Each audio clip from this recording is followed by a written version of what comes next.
Filaria వ్యాధిగ్రస్తులు BRS ప్రభుత్వం గుండెల్లో పెట్టుకుని చూసుకుంటుందని వారి బాధలు గుర్తించిన ఆసరా పెన్షన్లు అమలు చేస్తున్నామని మంత్రి తన్నీరు హరీష్ రావు అన్నారు.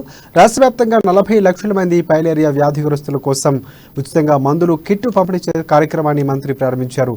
సమస్యలు ఉంటే పరిష్కరించేందుకు ప్రత్యేక సిబ్బంది ఉన్నారని మంత్రి తెలిపారు. అనంతరం ఈసీఐఎల్ పరిశ్రమ ఆధ్వర్యంలో సిద్దిపేట గజ్వేల్ ప్రభుత్వ ఆసుపత్రికి నూతనంగా అందజేసిన లాప్రోస్కోపీ మిషన్ ప్రారంభించారు. లాప్రోస్కోపీ యంత్రం ద్వారా ఆపరేషన్ సులభతరం అవుతుందని, ఇన్ఫెక్షన్ ఛాన్సెస్ తక్కువగా ఉంటాయని మంత్రి హరీష్ రావు తెలిపారు.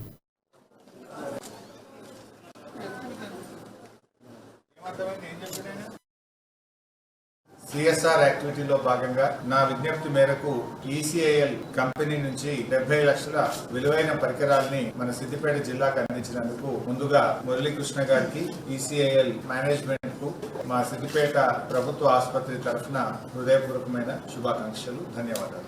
అయితే ఈ రోజు మనము 2 ఎక్విప్మెంట్ ఇటు సిద్దిపేటకు అటు గజ్వేల్ జిల్లా ఆసుపత్రికి తీసుకోవడం జరిగింది. ముఖ్యంగా ఒకటేమో లాప్రోస్కోపిక్ ఎక్విప్మెంట్. ఈ లాప్రోస్కోపిక్ మిషన్ అనేటువంటిది ఎక్విప్మెంట్ ఉన్నప్పుడు ఏంటంటే మొత్తం ఓపెన్ చేయకుండా పాయింటెడ్ గా ఆపరేషన్ చేయడానికి మినిమం ఓపెనింగ్ తోని ఎఫెక్టివ్ గా with less infection rate surgeries చేయడానికి ఈ లాప్రోస్కోపిక్ ఎక్విప్మెంట్ ఉపయోగపడుతుంది. జనరల్ ఈ లాప్రోస్కోపిక్ మిషన్స్ ను ప్రైవేట్ కార్పొరేట్ ఆసుపత్రులు వాడుతూ ఉంటాయి. ప్రభుత్వ ఆసుపత్రుల్లో